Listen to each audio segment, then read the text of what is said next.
झूठ है, ये फेक है, ये अफवाह है। मेरा सचिन बहुत अच्छा है, मेरा सचिन जैसा कोई हो ही नहीं सकता। मार पिटाई तो वो बहुत सीधे हैं, वो कभी मार पिटाई की बात भी नहीं होती, वो मार पिटाई तो दूर की बात है। लेकिन हकीकत यही है, भगोड़ी की बहुत बड़ी दुर्दशा हो रखी है। भगोड़ी की मार कुटाई लगती है, इसकी हड्डियां तोड़ी जाती है, इसको रोज कूटा जाता है। ये भगोड़ी को कुटने की आदत लग चुकी है। ये अय्यास औरत, ये बेवकूफ औरत, बदतमीज औरत, गद्दार औरत जो अपने मुल्क के साथ धोखाधड़ी करके आई है। जैसे कि ये लोग कहते हैं सनातनी बन गई, सनातनी बन गई, भगोड़ी उसी सनातन की धज्जियां उड़ा देती है। क्योंकि अब लप्पू के खानदान को लगने लगा कि भाई हम बुरे फंस चुके हैं। कहते हैं ना, कर्मा लेट डूबता है। भगोड़ी की सुपर जबरदस्त अपडेट के साथ फिर से एक बार हाजिर हूं आपके साथ। आप लोग, जैसा कि आपको पता है, बहुत ज्यादा ड्रामा शुरू हो चुके हैं फिर से। लेकिन हकीकत यही है, भगोड़ी की बहुत बड़ी दुर्दशा हो रखी है। भगोड़ी की मार कुटाई लगती है, इसकी हड्डियां तोड़ी जाती है, इसको रोज कूटा जाता है। इसका कल परसों, सॉरी 2 दिन पहले भगोड़ी की जमकर जूते चप्पलों से कुटाई हुई है। ये बीच बीच में कुटती रहती है पागल कुत्ते की तरह। कुछ लोग यहाँ के बैठते हैं ना, कहते हैं सनातनी बन गई है, उसके बारे में लोग जलते हैं, लोगों के में मिट्टी कूड़ा। तो ये भगोड़ी केवल वीडियो बना के लोगों के आंखों में धूल झोंकने का काम करती है। लेकिन हकीकत में भगोड़ी अपने हर वीडियो में संदेश देती है कि मैं अपनी मर्जी से कुछ भी नहीं कर रही हूँ। जैसे कि ये लोग कहते हैं सनातनी बन गई, सनातनी बन गई, भगोड़ी उसी सनातन की धज्जियां उड़ा देती है। 2 दिन पहले भगोड़ी की जमकर कुत्ते की तरह कुटाई हुई है। लप्पू ने इतनी बुरी तरीके से इसको कूटा है जिसका कोई हिसाब नहीं है। ये मैंने कई चैनलों से मैं भी सुना और मुझे खबर भी मिली है कि भगोड़ी की बहुत ज्यादा कुटाई हुई है इस बीच। तो दोस्तों, ये भगोड़ी को कुटने की आदत लग चुकी है। ये अय्यास औरत, ये बेवकूफ औरत, बदतमीज औरत, गद्दार औरत जो अपने मुल्क के साथ धोखाधड़ी करके आई है, ये किसी भी मुल्क की नहीं हो सकती है। और मोबिन मलिक सर लगातार इस पर अपना काम कर रहे हैं। कुछ कुत्ते भौंक रहे हैं, सवाल खड़े कर रहे हैं, लेकिन कोई बात नहीं, रिजल्ट आएगा, सबके नजरों के सामने में आ जाएगा। उसकी चिंता करने की किसी को जरूरत नहीं है यहाँ पे। और कल देखा होगा आपने, भगोड़ी की पुरानी वीडियो आई, ब्लॉग आया है। लपुआ का एक गेहूं काटने का ब्लॉग आया है जिसमें कह रहा है कि सीमा ने अभी बच्चा दिया है, इसलिए वो गेहूं काटने नहीं आ सकती है। तो बेटा, वो बच्चा देने की वजह से गेहूं काटने नहीं आ रही है। उसको ऑर्डर नहीं है कि वो रघुपुरा के दरवाजे से बाहर जाए, क्योंकि बेल पर छूटी है। अपराधी महिला, उसने अपराध किया है, भारत के अंदर अवैध रूप से एंट्री की है। वो जेल से, सॉरी, वो लप्पू के घर से बाहर नहीं निकल सकती है। रही बात बच्चा देने की, उसने कोई बच्चा नहीं दिया है, उसकी जमकर लपुआ ने कुटाई की है। आप लप्पू के चेहरे पे देखिए, गेहूं काट रहा है, इसके चेहरे पे 12 बज चुके हैं, क्योंकि ये अवैध घुसपैठी अपने साथ साथ बुरी तरीके से इस लप्पू के पूरे परिवार को फंसा चुकी है। हमारा भारत का कानून का डंडा इन पर बच चुका है, कोर्ट में मुकदमे हो चुके हैं। जब पेशी होगी तो इनको खुद ही पता चल जाएगा। इनको तारीख पे तारीख, तारीख पे तारीख, नोटिस पे नोटिस मिलता जाता और ये कोर्ट नहीं जाने के बहाने ढूंढते रहते, क्योंकि अब लप्पू के खानदान को लगने लगा कि भाई हम बुरे फंस चुके हैं। हालांकि ये बहुत गंदा ड्रामा सोशल मीडिया पे कर रहे हैं, सनातन धर्म के खिलाफ तमाम तरीके से बदतमीजियां करने की कोशिश कर रहे हैं, लेकिन ये किसी भी चीज में कामयाब नहीं हो पाएंगे। जितना कीचड़ उछाल रहे हैं, इसका और भी अच्छा रिजल्ट यहाँ पे आएगा। तो दोस्तों, एक खबर और आई है मेरे सामने में, वो ये है कि भगोड़ी ने अपने आप को कुछ कर लेने की धमकी दी है। डायरेक्टली यहाँ पे नहीं बता सकती, इसलिए क्योंकि यूट्यूब गाइडलाइन के खिलाफ होता है। तो भगोड़ी ने अपने आप को कुछ कर लेने की लप्पू को धमकी दी है। जो ये भगोड़ी अपनी अय्याशी के चलते इधर उधर फोन करती है, इससे फोन भी छीन लिया गया है और ये भगोड़ी मजबूर है, इसको उस घर में जबरदस्ती रखा गया है। इस भगोड़ी से वहां वीडियो बना बना के डॉलर छापे जा रहे।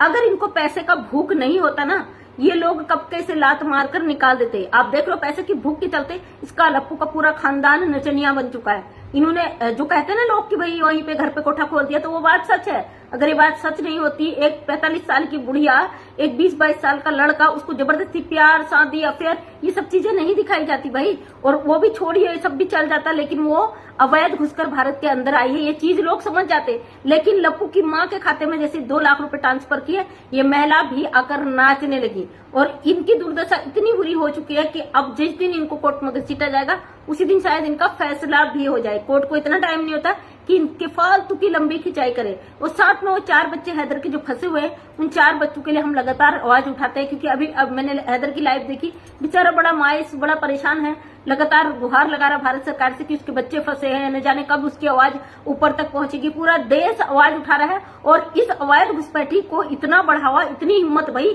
कैसे मिलती है। और ये भगोड़ी अपनी मर्जी से आप कुछ भी नहीं कर रही, कुछ भी अपनी मर्जी से नहीं कर सकती। इसको चलाने वाले इसका सारा जूस निकाल के पी जाएंगे, इससे इतना नचवाएंगे, तब प्रेशर करेंगे, खुद ही अपना आप को कुछ कर लेगी और उसका भी इल्जाम ये दूसरों पे डाल देंगे। मतलब भगोड़ी ऐसे हाथों में पहुंच चुकी है जहां से निकल पाना इसके लिए अब मुश्किल ही नहीं, नामुमकिन हो चुका है। तो भगोड़ी, तेरे अपने कर्म थे, क्योंकि जो जैसे कर्म करता है वैसा ही उसे फल मिलता है। लोग सोचते हैं ना अभी तो हमारा बड़ा अच्छा चल रहा है, हमारा कोई कुछ नहीं उखाड़ सकता, हमारा कुछ नहीं बिगाड़ सकता, लेकिन आपके कर्म आपके साथ साथ चलते हैं। अगर आप किसी को दुखी करते हो, किसी को परेशान करते हो, किसी को धोखा देते हो, किसी के साथ बदतमीजी करते हो, तो ऊपर वाला परमात्मा 10 गुना आपको उसका रिटर्न देता है। समझे? इस चीज को भूलना मत, क्योंकि तूने तो अपने बच्चों के साथ धोखा, अपने पति के साथ धोखा, अपने देश के साथ धोखा, भारत की सभ्यता संस्कृति को भी तार तार करी, तो भारत में कौन सा तुझे बख्श देंगे? हमारा कानून, हमारा संविधान, हमारा कोर्ट, हमारी सरकार, सब जिस दिन उतर आई अपने में तेरे को तेरी असलियत याद दिला देंगे। तो हम लोग लगातार अपनी भारत सरकार से गुहार लगा रहे हैं कि इस अवैध घुसपैठी को जल्द से जल्द यहाँ से उठाकर फेंका जाए, ताकि भारत की सभ्यता संस्कृति को बचाया जा सके। इस भगोड़ी ने जितनी गंद मचा दी, वो गंद बर्दाश्त से अब बाहर हो चुकी है। भारत की जनता सड़कों पर उतरने को मजबूर हो चुकी है। भारत की जनता टूट चुकी है, थक चुकी है इस गंदी औरत की आवारागर्दी देखकर। तो दोस्तों, 4 बच्चे हैं, पाकिस्तानी है, पाकिस्तान से उन बच्चों का बाप लगातार गुहार लगा रहा है कि उन बच्चों को बख्श दिया जाए, उन बच्चों को डिपोर्ट कर दिया जाए। और हमारे मोबिन मलिक साहब, बजरंगी भाईजान लगातार इस केस में दिन रात एक कर रहे हैं। वहीं पर कुछ लोग, चंद ऐसे गद्दार लोग जो मोबिन मलिक सर के खिलाफ खड़े हुए हैं, वो कुछ भी नहीं है, उनकी औकात 2 कौड़ी की नहीं है, केवल एक अवैध घुसपैठी को सही साबित करने के लिए हमारे कानून के खिलाफ, हमारे संविधान के खिलाफ इस भगोड़ी को सपोर्ट कर रहे हैं। आने वाले समय में उन सबको जवाब मिल जाएगा। धैर्य रखिए, तसल्ली रखिए, क्योंकि इस केस का रिजल्ट बहुत अच्छा आएगा। जिस केस में इतना टाइम दिया है, इतना मेहनत की है, मोबिन मलिक सर ने लीगल तरीके से इसको एक एक चीज को सुलझाया है, इसका रिजल्ट भी आने वाले समय में बहुत अच्छा आएगा। आप लोग इंतजार करिए। बच्चे 4 फंसे हुए हैं एक साइको पागल औरत केस में, और भगोड़ी की इतनी कुटाई हुई है, जमकर इतनी कुटाई हुई है कि ये बताया जा रहा है ये उठने की स्थिति में भी नहीं है, ये उठने बैठने की स्थिति में नहीं है। इतना भगोड़ी को पागल कुत्ते की तरह धो धोकर कूटा गया है। अगर आपको लगता है मैं झूठ बोल रही हूँ, तो आप देख लीजिए, इसके पुराने ब्लॉग आ रहे हैं। जब भी इसे कूटा जाता है, इसकी हड्डियां तोड़ी जाती, इसको निचोड़ा जाता है, तभी इसके पुराने पिछले वीडियो आने लगते हैं। क्योंकि भगोड़ी एक दिन में 10-10, 20-20, 50-50 वीडियो बनाकर अपलोड करती रहती है। अगर एक छोटी सी कोई चीज आती है, उसका भी वीडियो बनाकर रखती है, क्योंकि भाई अगर महीने में इसको मोटी खासी रकम नहीं मिली तो इसका दाना पानी बंद कर दिया जाएगा। इसको दिन रात नचवाया जाता है। अभी मैं एक वीडियो देख रही थी जो इसके भाई के इंटरव्यू का, कि हम छोचक लेके जाएंगे 7 तारीख को, ये होगा वो होगा, शॉर्ट वीडियो किसी ने अपलोड की थी। तो भाई साहब, सनातन का जो आप नियम पाठ पढ़ा रहे ना, 100 तक में तुम्हारी बहन ने जितना नाच करा है, जितने कीर्तन भजन गाए हैं, तुमसे ज्यादा निर्बुद्धि का तो कोई आदमी भी नहीं होगा। वकालत तो छोड़िए, आप तो इंसान कहलाने की भी काबिल नहीं है। इंसानों में भी बुद्धि होती है, वो भी अगर किसी से ड्रामा करवाते ना, तो वो भी जरा सोच समझ के करवाते। तुम ऐसे ड्रामे करवाते हो कि पब्लिक उस चीज को देखने पर मजबूर हो जाए कि आखिर ये औरत पागल हो गई, ऐसा कर क्यों रही है। इस तरीके से घुमाकर सोशल मीडिया पे नंगा नाच करवाते हो।